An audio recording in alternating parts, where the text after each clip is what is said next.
اگر کوئی کسی کی بلڈنگ کے آگے جو اس بلڈنگ کی پارکنگ کی جگہ ہے وہاں اپنا جانور باندھ دے اور اس کے لیے مٹی اور برتن سب رکھ کر جگہ لے لے تو کیا اس کی قربانی جائز ہے؟ یہ بڑا اہم سوال ہے. یہ جو جانور ہم لوگ باندھتے ہیں نا عید کی قربانی کے موقع پر، اس میں دو طرفہ مسائل ہیں. بعض لوگوں کو بہت زیادہ جیسے ہوتا ہے نا کہ نہیں ہماری گلی میں کوئی قربانی کا جانور آنا ہی نہیں چاہیے. بعض لوگ اس ایکسٹریم پہ پہنچے ہوتے ہیں. یہ بھی غلط طرز عمل ہے. بھائی قربانی اللہ نے واجب کی ہے تو قربانی کا جانور کہاں ہر بندہ گھر میں لے جا کے باندھے گا؟ گلی میں ہی کہیں باندھے گا نا. اصل طریقہ تو یہ ہے کہ کوئی ایسی جگہ ہو، کوئی پارک ہو، کوئی باڑہ ہو، کوئی جگہ ہو، کوئی اجتماعی جوائنٹ کوئی اس طرح لوگ کوئی جگہ لے لے رینٹ پہ کہ بھائی ہم 1 مہینے کے لیے 10 دن کے لیے لے رہے ہیں. محلے والے ایسا کر لیں تو سبحان اللہ. لیکن ہر جگہ اس طرح کی جگہ بھی دستیاب نہیں ہوتی. تو اس میں اتنا زیادہ اپنے آپ کو صفائی پسند بنانا کہ نہیں مجھے تو جانور کے گوبر سے بھی الرجی ہے، فلاں سے بھی الرجی ہے، فلاں سے بھی الرجی ہے، تو اتنا صفائی پسند اس طرح کا کہ آپ کو قربانی کے جانور سے ہی نفرت ہونے لگ جائے، ایسا صفائی پسند آدمی اللہ کو پسند نہیں ہے. قربانی کا جانور آپ ذبح کیسے کریں گے؟ قربانی کا جانور آپ جب ذبح کریں گے تو اس کا گوبر بھی آپ پہ لگے گا، خون بھی لگے گا، سب کچھ لگے گا. دوسری ایکسٹریم پہ وہ لوگ ہوتے ہیں جو دوسرے کے گھروں کے سامنے لا کے جانور باندھ دیتے ہیں. وہیں پہ مٹی ڈالی، وہیں پہ چارہ کھلا رہے ہیں، اس کا رستہ بند کیا ہوا ہے، خواتین کے گزرنے کے لیے رستہ نہیں ہے، بچوں کے گزرنے کے لیے رستہ نہیں ہے، ساری گلی بلاک کر دی. اب یہ دوسری ایکسٹریم ہے کہ بھائی آپ قربانی کا جانور لا رہے ہیں تو اس طریقے سے کھڑا کریں جانور کو کہ عورتیں تو گزر سکیں، کوئی آدمی نماز کے لیے جا رہا ہے وہ تو جا سکے، کسی بچے نے اسکول جانا ہے، بچی نے اسکول جانا ہے، وہ تو گزر سکے. تو اس میں اعتدال رکھنا چاہیے. کسی اور کے گھر کے سامنے اس کی اجازت کے بغیر آپ قربانی کا جانور کھڑا نہیں کر سکتے. آپ اس سے اجازت لے لیں، اس کو راضی کر لیں کہ یار میرے پاس جگہ نہیں ہے، اگر کوئی ایسا مسئلہ ہے اس کی اجازت کے بغیر آپ کریں گے تو یہ جائز نہیں ہے. مفتی صاحب لوگ آج کل کوئی چیز خریدتے ہیں تو اس کی معمولی رقم ایڈوانس کے طور پر دیتے ہیں جبکہ بقیہ رقم وہ چیز منڈی میں بیچ کر ادا کیا کرتے ہیں. کیا اس طرح کسی جانور، گاڑی، پلاٹ وغیرہ کی لین دین کرنا شرعی درست ہے؟ بس اگر آپ نے دیکھیں شریعت میں معیار یہ ہوتا ہے کہ آپ جب کوئی چیز خریدتے ہیں نا، مثال کے طور پر آپ موبائل خرید رہے ہیں، 1 لاکھ کا موبائل ہے، ٹھیک ہے، آپ نے موبائل اس کو کہا کہ بھائی یہ 1 لاکھ میں میرا ہو گیا. اس نے آپ کو موبائل دے دیا، آپ نے اس کو ٹوکن دے دیا، 20,000 روپے دے دیے، 10,000 روپے دے دیے، تو اب یہ موبائل آپ کا ہو گیا. اور آپ پر اس کے مثلاً اگر آپ نے 10 دیے، 90,000 روپے اس کے آپ پر ڈیو ہو گئے. اب آپ یہ موبائل بیچنا چاہیں، وہ موبائل ہو، پلاٹ ہو، گاڑی ہو، کچھ بھی ہو، آپ آگے بیچ سکتے ہیں.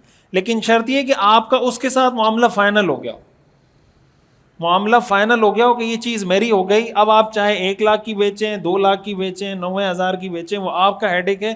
آپ نے ہر حال میں اس کو 1 لاکھ روپے پورے کر کے دینے ہیں. تو اگر آپ کا پہلے شخص کے ساتھ معاملہ فائنل ہو چکا ہے، اس کے بعد چاہے آپ بیچنے کے بعد پیسے دیں، بیچنے سے پہلے پیسے دیں، اس سے شریعت کی نظر میں کوئی فرق نہیں پڑتا. مفتی صاحب اگر 2 بھائی ہیں جس پہ قربانی واجب نہ ہو، اگر آدھے پیسے کر کے قربانی کرے تو اس کے بارے میں رہنمائی فرمائیں. دیکھیں جوائنٹ فیملی سسٹم میں اگر ایسا ہے نا، مثال کے طور پر 4 بھائی ہیں اور مثال کے طور پر وہ 2 لاکھ کا جانور لے کر آئیں. اب ہونا تو یہ چاہیے کہ 4 حصے ہیں تو 50,000 روپے 4 بھائی ملائیں. اور لیکن بعض اوقات یہ ہوتا ہے کہ کسی کے مالی حالات کمزور ہوتے ہیں، کوئی مالی اعتبار سے تھوڑا مضبوط ہوتا ہے، تو اگر کوئی یہ کہہ دیتا ہے کہ یار تم 20,000 روپے دے دو، باقی تمہارے 30,000 روپے میں دے دوں، 20,000 دے دو، تمہارا حصہ ہم شامل کر لیتے ہیں، تو یہ ٹھیک ہے. اور اس کو یہی سمجھا جائے گا کہ جو باقی 30,000 روپے ہیں یہ اس کی طرف سے اس کے بھائی نے ادا کیے، اور گویا اس نے اصل میں 50,000 ہی ادا کیے، 20,000 خود ادا کیے، 30,000 اس کے بھائی نے اس کی طرف سے ادا کیے. تو جوائنٹ فیملی سسٹم میں یا والد کسی کو کہتا ہے بیٹا آپ 10,000 دے دو، باقی میں کر لوں گا، تو اگر ایسا ہو کہ ایک بھائی نے 50 دیے، ایک نے 70 دیے، ایک نے 20 دیے، ایک نے 10 دیے، تو اس سے قربانی ہو جاتی. لیکن اگر آپ جوائنٹ اپنی فیملی کا نہیں ہے، باہر کے لوگوں کا ہے، مثلا کوئی اجتماعی قربانی کر رہا ہے اور آپ نے مثلا 25,000 روپے کا حصہ رکھا ہے، تو آپ 4 بندوں کو تو کہیں 25,000 روپے، اور آپ کا اپنا بھائی آپ اس کو کہیں آپ 15 دے دو بس میں، یہ جائز نہیں ہے. وجہ اس کی ہے کہ اس میں ان سب کا حق ہے، وہ جو 7 لوگ ہیں سب کا حق ہے. اس کا مطلب یہ کہ آپ ان کے پیسوں سے دے رہے ہیں تو ان کے پیسوں سے ان کی اجازت کے بغیر آپ نہیں دے سکتے.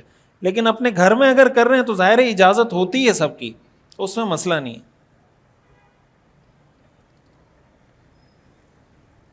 مولانا آج کل اکثر لوگ کوئی نہ کوئی حرام کام میں ملوث ہوتے ہیں، مثلاً سود خوری، زناکاری، کسی کے حق پر ڈاکہ ڈالنے والا، تمام تر نافرمانیوں میں کسی ایک پر اگر وہ لگا ہوا ہے۔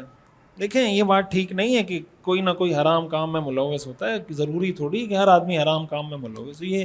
یہ تصور کرنا ہے، یہ سوچنا، یہی غلط چیز ہے۔ کیسے آپ نے فرض کر لیا کہ ہر آدمی حرام میں ملوث ہوتا ہے؟ بہت سے لوگ ہیں جو حرام سے بچتے ہیں اور بہت احتیاط کرتے ہیں، تو جو سود سے بھی بچتے ہیں، حرام خوری سے بھی بچتے ہیں، رشوت سے بھی بچتے ہیں، اپنا کام ایمانداری سے کرتے ہیں، تو ایسا نہیں ہے۔ اور شریعت میں ہمیں حکم یہ ہے کہ جب تک کسی کے بارے میں آپ کو یہ صراحتاً پتہ نہ ہو کہ یہ آدمی حرام خور ہے یا یہ آدمی اس گناہ میں ملوث ہے، تو ہم اس کو ٹھیک ہی سمجھیں گے۔ جب تک کسی آدمی کے، ایک تو ہوتا ہے نا علل اعلان جو آدمی گناہ کرتا ہو، علل اعلان شراب پی رہا ہے، علل اعلان گناہ کر رہا ہے اور اظہار کر رہا ہے کہ ہاں میں ہوں ایسا۔ ایک آدمی ہے مثال کے طور پر کوئی گناہ کر رہا ہے لیکن کسی کو نہیں پتا، شریعت یہی کہتی ہے بھائی تم اس کو نیک سمجھو، ہمیں کیا پتا کہ وہ نیک ہے یا نیک نہیں ہے، جب ظاہر اس کا ٹھیک ہے تو بس وہ ٹھیک ہے۔ تو اس لیے اگر کسی کے بارے میں ہمیں کنفرم نہیں ہے کہ یہ حرام کھاتا ہے یا اس کی کمائی حرام ہے، تو ہم یہ نہیں کہیں گے کہ یہ حرام کھاتا ہے لہٰذا اس کے ساتھ ہو سکتا ہے حرام کھاتا ہو سکتا ہے حرام کماتا ہو، اس لیے اس کے ساتھ قربانی کا حصہ شامل نہیں کر سکتے۔ یہ ٹھیک نہیں ہے۔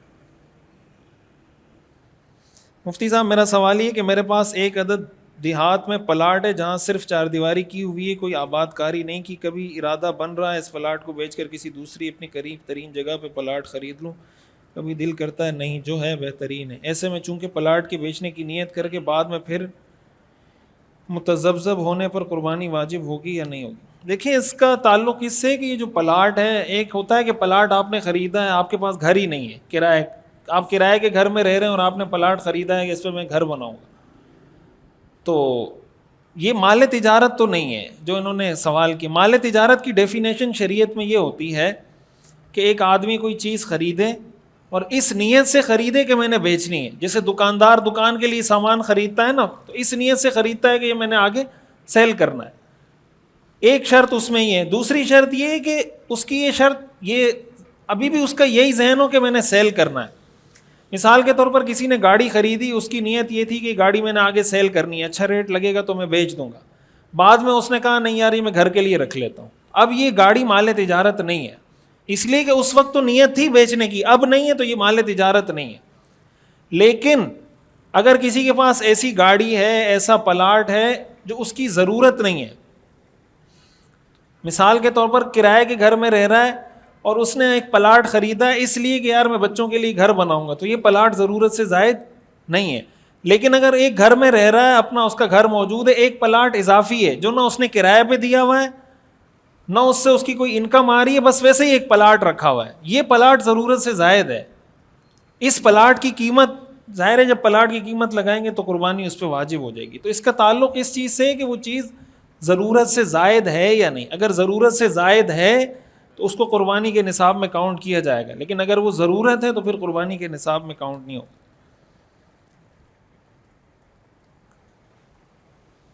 افیون اور بھنگ کی آمدنی سے حیوان خرید کر قربانی کرنا کیسا ہے؟ اس کی انکم حرام ہے، جائز نہیں ہے۔ جب جائز نہیں ہے تو قربانی بھی جائز نہیں ہے۔ حرام مال میں قربانی واجب نہیں ہوتی، قربانی واجب ہوتی ہے حلال مال۔ جس کی آمدنی حرام ہو اس پر قربانی واجب ہی نہیں ہوتی، نہ اس پہ زکوٰۃ واجب ہوتی ہے نہ اس پہ قربانی واجب ہوتی ہے، اس لیے کہ اللہ تعالیٰ کو حرام مال چاہیے نہیں۔ زکوٰۃ بھی حلال مال پہ فرض ہوتی ہے، قربانی بھی حلال مال پہ واجب ہوتی ہے۔ جس کی کل آمدنی حرام ہے اس پہ نہ زکوٰۃ فرض ہے نہ اس پہ قربانی فرض ہے، اس پہ یہ فرض ہے کہ یہ پیسے جس کے ہیں اس کو واپس کرے، اپنی جان چھوڑائے اس سے، یہ اس پہ فرض ہے۔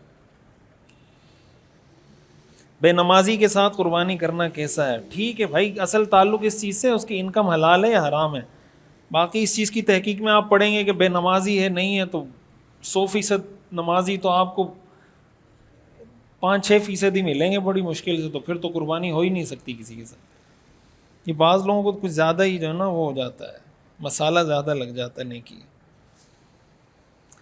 بہرحال اگر آپ کے پاس 52.5 تولہ چاندی جتنا سونا ہو مگر چاندی یا روپیہ نہ ہو تو کیا پھر 52.5 تولہ چاندی جتنا سونا ہے، لیکن کسی کے پاس مثلاً 1 تولہ سونا ہے لیکن اس کے پاس کیش بھی نہیں ہے، اس کے پاس ضرورت سے زائد چیزیں بھی نہیں ہیں، چاندی بھی نہیں ہے، مال تجارت بھی نہیں ہے، اس پہ قربانی واجب نہیں ہے۔ اس لیے کہ اگر صرف سونا 1 تولہ ہے تو پھر اس کا 7.5 تولہ ہونا ضروری ہے.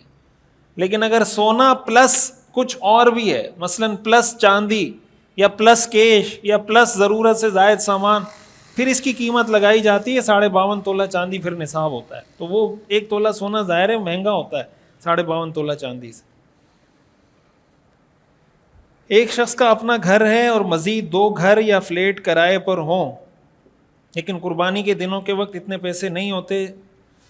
دیکھیں اگر آپ نے فلیٹ کرائے پر دیے ہوئے ہیں تو یہ فلیٹ ضرورت سے زائد نہیں ہے، یہ فلیٹ آپ کی ضرورت میں ہے، اس لیے ان فلیٹ کی قیمت پہ قربانی واجب نہیں ہوتی. ہاں اگر اس فلیٹ سے جو انکم آ رہی ہے آپ کے پاس اتنی ہے کہ نصاب پورا ہو جاتا ہے تو قربانی واجب ہوگی، ادروائز قربانی واجب نہیں ہوگی. مفتی صاحب اگر وسعت نہ ہو تو قربانی اپنی جانب سے کرائے یا مرحوم والدین کی طرف سے؟ جب واجب نہیں ہے آپ ایک قربانی میں اپنی نیت بھی کر سکتے ہیں، والدین کی بھی کر سکتے ہیں. نفلی قربانی ہے نا، آپ نیت کریں یا اللہ اس میں مجھے بھی ثواب عطا فرما، میرے والدین کو بھی ثواب عطا فرما، سب کو انشاءاللہ ثواب مل جائے گا. مفتی صاحب جانور میں 7 حصے کرنا کیسا ہے، تفصیل سے بتائیں. یہ جو ہمارے ہاں لوگوں میں بعض اوقات غلط فہمی پائی جاتی ہے نا کہ جانور کے 7 حصے کرنا ضروری ہے یا طاق حصے کرنا ضروری ہے. 7 حصے کا مطلب یہ کہ 7 سے زیادہ حصے نہیں کر سکتے. ایک آدمی اکیلا جانور بھی ذبح کر سکتا ہے، 2 حصے بھی ہو سکتے ہیں، 3 بھی ہو سکتے ہیں، 4 بھی ہو سکتے ہیں، 5 بھی ہو سکتے ہیں، 6 بھی ہو سکتے ہیں، 7 بھی ہو سکتے ہیں، 8 نہیں ہو سکتے، یہ مطلب ہے. اسی طرح کسی کا 1.5 حصہ نہیں ہو سکتا، کسی کا 2.5 حصہ نہیں ہو سکتا، کسی کے 3.5 حصے نہیں ہو سکتے. یا تو اس کا 1 حصہ ہوگا یا 2 ہوں گے یا 3 ہوں گے یا 4 ہوں گے یا 5 ہوں گے یا 6 ہوں گے. یہ نہیں ہو سکتا کہ 1.5 حصہ میرا 1.5 اس کا. بس اگر کسی کے 2 حصے ہیں، مثلا ایک جانور 2 بندوں نے مل کے خریدا تو بس اس میں 2 حصے ہیں، بھائی آدھا جانور آدھا تیرا آدھا میرا، 2 حصے ہیں. 3 بندے ہیں تو 3 حصے ہیں، 4 بندے ہیں تو 4 حصے ہیں.